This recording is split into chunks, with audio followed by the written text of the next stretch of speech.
Bonjour à toutes et à tous et bienvenue dans ce nouvel épisode de Top Catch. Au travers de cet épisode, nous allons revenir sur les 5 choses à retenir ou à oublier du Raw du 17 juin 2019.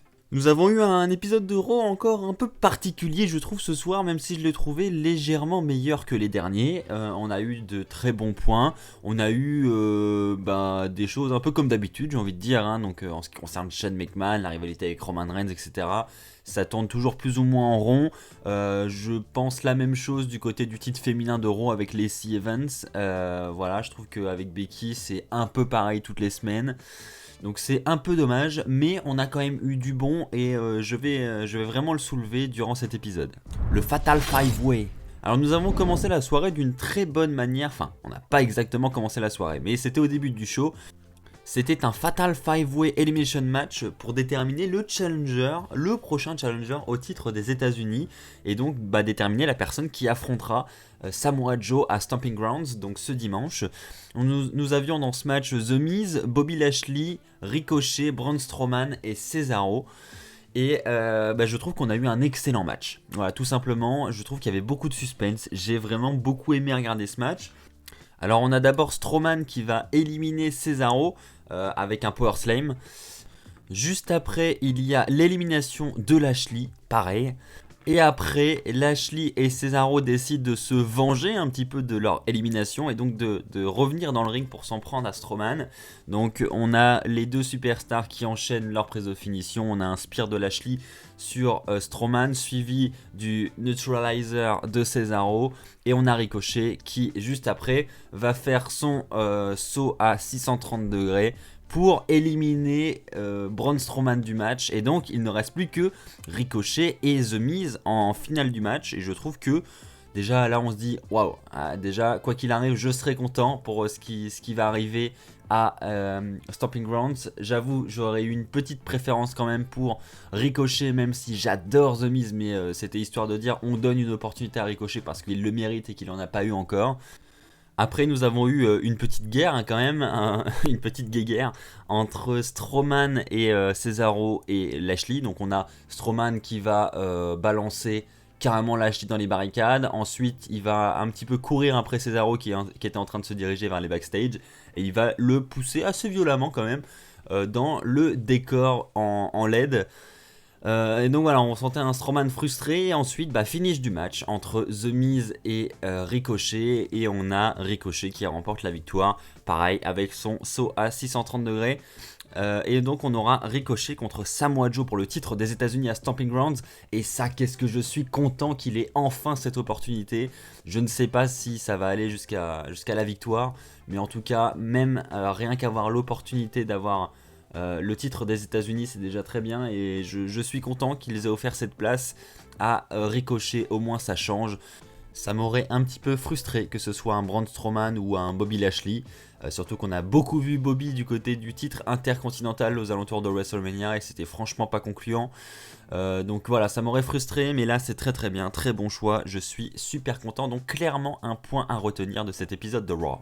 Seth Rollins pète un câble. Oui, alors je tiens à mettre ça dans les points positifs de la soirée parce que j'ai trouvé ça divertissant. Voilà, même si ça colle pas vraiment avec le personnage de Rollins qui est vraiment le top face de la fédération, j'ai trouvé que le fait que Rollins s'acharne comme ça sur plusieurs lutteurs, sur plusieurs personnes de ce roster avec cette chaise, était divertissant. Voilà, j'ai vraiment aimé. Donc on a en fait Rollins, donc ça a commencé en tout début de show avec Rollins qui s'acharne sur Elias. On avait Elias qui était en train d'annoncer qu'il serait l'arbitre spécial du match pour le titre universel à Stomping Grounds.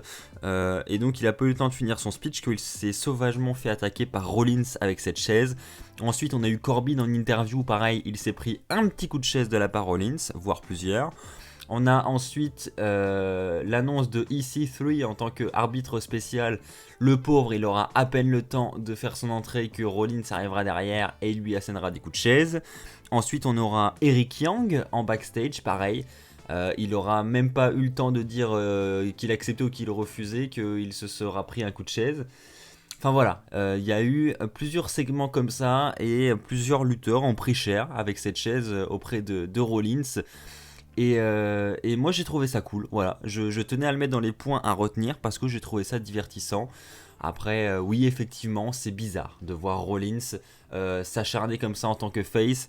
Mais la foule a plutôt bien réagi, donc je pense que c'est pas vraiment dérangeant. Et si ça peut amener de la valeur au show, tant mieux. Donc clairement un point à retenir. Je voudrais maintenant parler du match pour les titres féminins par équipe. Alors là j'étais très content aussi, donc ça a commencé avec un segment backstage où on a notre ami Alexa Bliss qui va voir Nikki Cross et qui lui dit tiens Nikki j'ai un cadeau pour toi. Et donc là elle lui tend une tasse et Nikki lui dit génial une tasse. Non non c'est ce qu'il y a à l'intérieur, et donc à l'intérieur il y avait un papier. Nikki Cross l'ouvre et elle découvre qu'elle va avoir un match pour les titres par équipe féminins.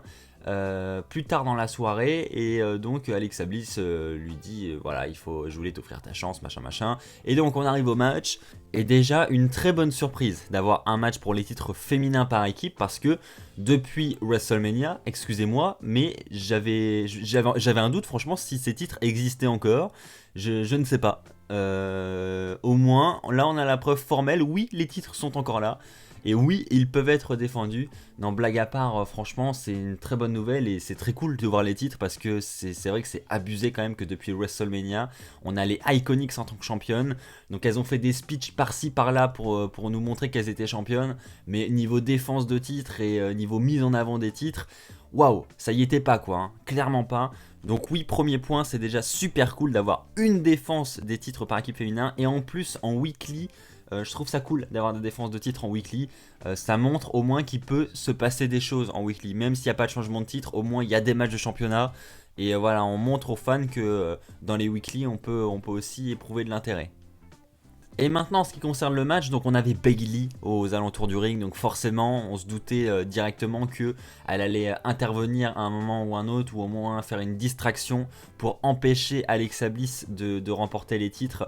Donc le résultat, bon, on s'en doutait un peu, mais j'ai quand même trouvé ça cool de voir Alexa Bliss et Nikki Cross avoir une chance à ces titres par équipe ensemble, parce que je l'ai déjà dit la semaine dernière, mais j'aime beaucoup cette équipe. Je trouve, je sais pas, au moins ça met Nikki Cross en avant déjà, et je trouve que c'est entièrement mérité. J'adore Nikki Cross, donc je suis vraiment content, et j'espère que à l'avenir, je ne sais pas ce qui va se passer ce dimanche avec Alexa Bliss, si elle va remporter le titre ou pas, mais si elle remporte pas le titre, j'espère qu'elles vont continuer à se diriger vers cette division par équipe, parce que je pense qu'elles ont vraiment de l'avenir ensemble et qu'elles ont vraiment moyen de nous proposer quelque chose de très bien en tant que championne. Donc si elles pouvaient devenir championne par équipe, je ne serais clairement pas contre. Bray Wyatt. Alors nous avons un nouvel épisode du Firefly Fan House de Bray Wyatt, et durant cet épisode, comme d'habitude, Bray Wyatt il est excellent, et quand on voit ce genre de segment, on n'a qu'une chose à dire, c'est qu'on a hâte que Bray Wyatt revienne et qu'il nous montre ce personnage là qu'on nous tease depuis plusieurs semaines. Alors au début, tout le monde trouvait ce segment ridicule, on s'est dit mais qu'est-ce qu'ils sont en train de nous faire avec Bray Wyatt ? Il y avait tellement moyen d'en faire un grand personnage, et au final on se rend compte que l'idée était clairement pas mauvaise, et que ce qu'ils ont fait avec ce segment est assez exceptionnel. Et donc maintenant on a tous hâte vraiment de voir Bray Wyatt débarquer dans le ring, dans le roster principal. Comment est-ce qu'il va débarquer? Est-ce qu'il va avoir un nouveau look? Comment ils vont mettre ça en forme? Vraiment il y a beaucoup de questions qui se tournent autour du personnage de Bray Wyatt. Et on avait d'ailleurs une rumeur, pour ceux qui ont suivi mon épisode de WWE News, comme quoi Bray Wyatt aurait dû apparaître à Raw cette semaine. Et au final, ça n'a pas été le cas. Donc il le préserve encore. Peut-être que son apparition sera pour Stomping Grounds. Il y a des chances. Peut-être que justement pour attirer les fans vers le pay-per-view, ils vont le faire débuter là-bas. Pourquoi pas? Mais en tout cas, voilà, je tenais à le mettre dans les choses à retenir de ce show, parce que c'est vrai que j'en ai pas parlé ces dernières semaines, mais Bray Wyatt est clairement hyper divertissant, et ses segments à chaque fois sont vraiment excellents. Donc il mérite au moins cette mention dans cet épisode. Et puis comme je l'ai dit, je pense qu'on a tous hâte, vive ses débuts quoi. Daniel Bryan contre Seth Rollins. Ouais, je tenais quand même à mettre ce match dans les choses à retenir de cet épisode de Raw. On a eu Daniel Bryan contre Seth Rollins dans le main event du show, et je pense que voilà, c'est pas n'importe quel match quand même, c'est un match entre deux excellents lutteurs, et le match était pas mauvais. Donc il a un peu mal commencé parce qu'évidemment on a eu l'intervention d'Eric Rowan au début, mais le match a été relancé et on est reparti sur de belles bases, j'ai envie de dire. Et donc on a eu un match vraiment bon, moi j'ai bien aimé ce main event. Et ça s'est donc terminé avec un classique, on a le curb stomp de Seth Rollins, suivi ensuite du tombé pour la victoire. Et donc victoire de Seth Rollins, et après le combat, qu'est-ce que nous avons? Nous avons l'intervention de Baron Corbin qui évidemment tient à se venger sur ce qu'a fait Rollins plus tôt dans la soirée. Et donc Baron Corbin débarque avec une chaise et s'acharne sur Rollins. Il ramène Rollins dans le ring, il lui fait son End of Days et après s'empare du titre universel, le soulève haut au ciel, histoire de dire « Eh mec, et les fans, vous avez vu ce qui se passera ce dimanche? Et ben ce sera ça !» Voilà, donc Baron Corbin, champion universel, ça fait rêver, n'est-ce pas? Voilà ce qui nous attend ce dimanche. Alors je ne sais pas si Baron Corbin remportera le titre, j'ai de très grands doutes honnêtement, donc je pense que voilà, ils vont pas nous mettre Baron Corbin en tant que champion universel, hein, bien que je ne dénigre pas Baron Corbin, parce que mine de rien, dans ce qu'il fait, il est excellent, mais ça serait clairement une mauvaise idée de nous mettre Baron Corbin en tant que champion universel, surtout quand on voit comment souffre le produit WWE en ce moment. Voilà, là c'est clairement une alerte mauvaise idée.